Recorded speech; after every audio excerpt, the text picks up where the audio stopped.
The story begins in Arizona, a region mostly covered by dry, highly flammable forests. One morning, Eric is checking all his equipment before heading to work, as he does every day. He is the supervisor of a local firefighting team in Arizona. Their duty is to prevent wildfires from spreading and to clean up the burnt debris afterward. However, they're not authorized to enter the main fire zones, since that responsibility belongs to the official fire department. Before leaving home, Eric apologizes to his wife for an argument they had the previous night, and then sets off for work. On the way, he picks up his teammates, Jesse and Mac. That day, their team is assigned to control a fire that has broken out in a national forest. Eric and his team begin digging fire breaks to stop the flames from spreading. They joke around while working hard, but Eric keeps an eye on the weather and wind direction. Soon, Smith, the head of the government fire unit, arrives at the site. Eric advises him that they should move toward the river because the wind could shift and send the fire toward the residential area. But Smith ignores Eric's warning, confident in his own experience. He orders Eric's team to stay back and handle the cleanup. Unfortunately, Eric's fear comes true. The fire spreads into the residential area, forcing people to flee their homes. The next day, Eric meets his old friend Dwayne, who used to be the chief fire officer of Westline. Eric asks for his help in getting his team officially recognized as a certified firefighting unit, since right now they're only a local volunteer group and must seek permission for everything. Eric dreams that small towns should also have official firefighting teams, not just big cities. The scene then shifts to Brandon, a troubled young man sitting with a friend, smoking while high. He suddenly receives a message saying his ex-girlfriend Natalie has been spotted somewhere. Brandon rushes to meet her and finds out that Natalie is pregnant. He insists the baby is his. Even though he's intoxicated, he promises to take responsibility for both her and the child. Natalie refuses and walks away. On his way home, Brandon notices an open car door and starts peeking inside, unaware that two nearby police officers are watching him. They arrest him on suspicion of theft. From jail, he calls his mother, but she hangs up on him, exhausted by his constant troublemaking. However, a few days later, she bails him out. When he gets home, he lies on the couch as his mother walks in, throws an envelope of money at him, and tells him she's had enough. She wants him out of the house. Months later, a turning point comes in Brandon's life when he learns that Natalie has given birth to a baby girl in the hospital. He goes there, looks at the baby through the window, and realizes his sense of responsibility.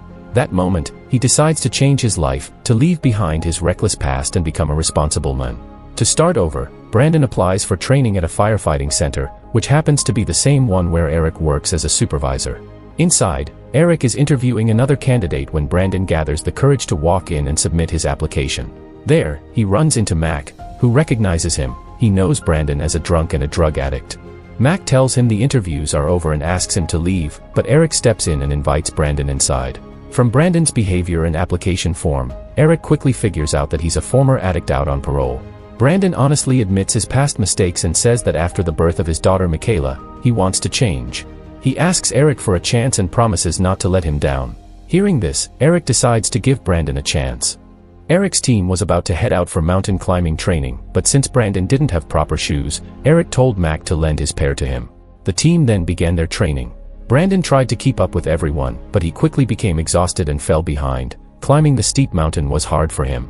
While the rest of the team ran ahead, Jesse asked Eric why he had recruited an addict into their team, especially when the group was already performing so well.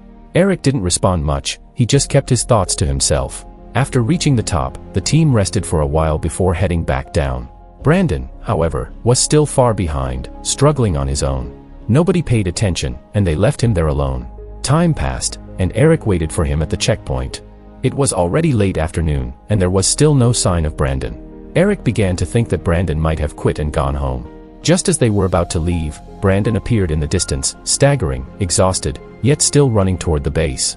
He came up to Eric, pulled out his phone, and showed him a photo he had taken at the mountain peak, proof that he'd completed the climb. Eric, impressed by his determination, kept his promise and officially approved Brandon's entry into the team. Jesse handed him a bottle of water, symbolizing that the team had now accepted him. Jesse also told him to rest well, because the real challenges were only just beginning. Later that evening, tired but content, Brandon stopped by the market before going home. He bought some essentials for Natalie and their baby and quietly left the bag at their doorstep without saying a word. The next day, firefighting training began. It was extremely tough for Brandon since he was new. He not only had to learn how to control and contain fires, but also memorize all the fire suppression techniques. As the newest recruit, he was constantly under scrutiny, which made him nervous. During one session, Eric asked him about the 11th rule of firefighting, but Brandon couldn't answer. As punishment, the entire team had to do push-ups with him. Naturally, some of the team members, especially Mac, were frustrated that they had to pay for Brandon's mistakes. Mac mocked him, which led to a brief physical altercation, but Brandon restrained himself. He knew that if he hit Mac, his dream of becoming a firefighter would be over. Instead, he got up and went to complete his push-up punishment alone. Later, under Eric's supervision, the team practiced a survival simulation, the scenario where firefighters get trapped amid raging flames in the forest with no escape. In such situations, they have to wrap themselves inside fireproof shelters, lie face down, and breathe close to the ground. If they could still breathe, they might survive, even when the surrounding temperature reached up to 500 degrees Celsius. Eric, however, didn't believe his team would ever actually need to use this last resort method in real life. But he was wrong. Something would soon happen that would put them to the ultimate test, a tragedy they could never have imagined. Suddenly, Eric received a call from Dwayne, asking for help to control a wildfire spreading on a nearby mountain. This mission would also serve as an evaluation to determine whether Eric's team would receive official firefighting certification. When they arrived at the central site, Eric met Hess, an auditor assigned to evaluate their performance. The team had to control the fire quickly and efficiently. As Eric explained his strategy, Hess disagreed and called it wrong, leading to a heated argument. But Eric chose to ignore him and went ahead with his plan. Once they reached the actual fire zone, Eric's strategy was to pre-burn all the easily flammable material, so the advancing wildfire would have nothing left to consume, thus preventing it from spreading toward the nearby town. Eric's team dug control lines, while Brandon and Mike set small, controlled fires along the expected fire path. They waited on the other side of the fire line until nightfall, and eventually, their plan worked. They successfully contained the wildfire. The next morning, the whole team began their journey back. As they passed through the charred remains of the forest, they shared jokes and laughter, the old tension between them now gone. They had finally become true brothers, bonded by fire, trust, and resilience. However, Eric was worried that yelling at Hess might negatively affect their evaluation. The next day, he sat in his office anxiously waiting for the results. After a while, Dwayne arrived with good news. Their team had been officially certified as a firefighting unit. This meant they could now directly engage with active wildfires without needing prior permission. They named their team Granite Mountain. That afternoon, before heading home, Brandon stopped by Natalie's house like he always did, leaving some essential supplies at her door. Just as he was about to leave, Natalie called him back. She had noticed the change in him and wanted to give him another chance. She handed their baby girl to him. For the first time, Brandon held his daughter in his arms. For a moment, he felt a kind of joy and peace he had never known before. It was in that instant he realized he was now truly on the right path, building a future where he could be there for both his daughter and Natalie. The Granite Mountain Hotshots continued their work, fighting wildfires across the region.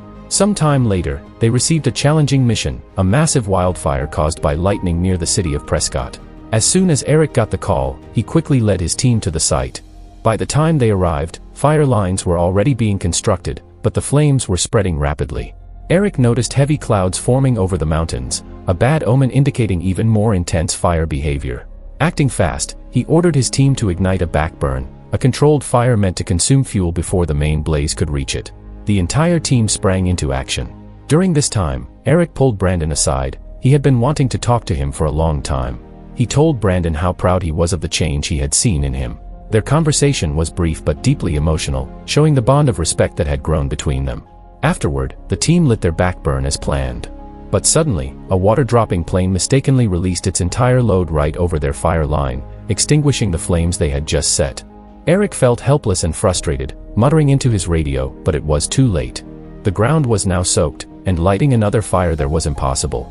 Their only option was to move uphill and start creating a new fire line. At this point, Jesse called Brandon over. Someone had to stay behind to monitor the fire's direction and weather changes and warn the team in time if things got worse.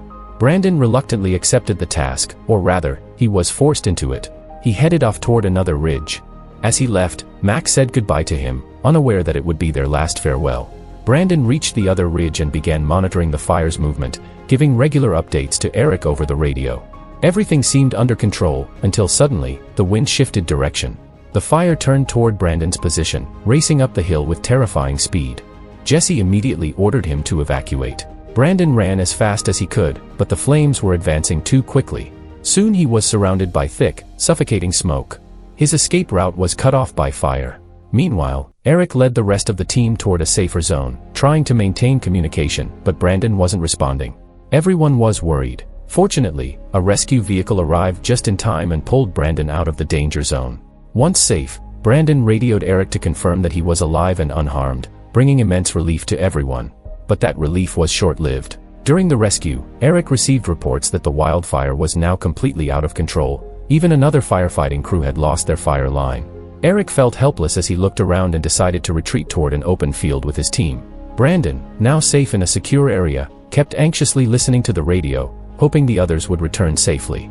But unfortunately, a massive storm front was moving rapidly northward, making it clear that the entire area would soon be engulfed in flames. Indeed, the fire spread violently in that direction, toward a nearby ranch. Eric led his team toward the ranch, but upon seeing the intense wall of fire ahead, he quickly ordered the team to turn back. He knew the firestorm could surround them from all sides. With little time left, Eric gave his final command, to deploy their fire shelters immediately. Although they had trained well for such a situation, none of them ever imagined they would have to use it for real. Once they deployed their fire shelters, their lives were no longer in their own hands. They were now in the hands of fate and God. Eric made an emergency call over the radio, requesting an aerial water drop over their position to prevent the flames from reaching them. But the thick, choking smoke completely hid their exact location, making it impossible for rescuers to find them in time. The fire kept advancing, surrounding them from all sides. In despair, Eric looked around at the raging inferno and gave his final command, "Save yourselves." Each firefighter swiftly pulled out his fire shelter and repeated the life-saving steps that Eric had taught them countless times during training. Deep down, everyone knew what they were about to face. As Eric had once said, if you can keep your face pressed to the ground and keep breathing, you might survive. But no one knew what the outcome would be this time. They all crouched under their shelters, covering themselves completely as the flames closed in. On the other side, Brandon, waiting in a safe zone, anxiously listened to the radio, praying that his teammates would return alive. But tragically, the moment he feared most had arrived. A rescue helicopter circled above the charred landscape, searching desperately for the Granite Mountain Hotshots. After a long, tense search, the rescue team finally located their position and carefully made their way there. The scene they found was heart-wrenching. Only burnt remains lay scattered across the scorched ground. Everything was turned to ash. When Brandon received the news that all 19 of his teammates had perished, he was shattered. His heart filled with grief, anger, and unbearable pain. He broke down completely. Elsewhere, Amanda, Eric's wife, screamed and sobbed uncontrollably as the devastating news reached the families. Authorities informed them that one team member had survived, but they didn't reveal who it was. Every family held on to a faint hope that the survivor might be their loved one. When Brandon finally walked into the room, silence fell. Everyone realized the truth: their loved ones were gone. Their hopes collapsed. Brandon said nothing. He simply wept and walked out, consumed by guilt and sorrow. Amanda approached him, hugged him tightly, and tried to console him through her own tears. Years later, Amanda had slowly learned to live with her loss. Brandon, now a father, visited the old spot beneath the tree where the Granite Mountain team once trained and laughed together. Holding his daughter's hand, he stood silently, remembering his fallen brothers. And with that, the movie based on a true story comes to an emotional end.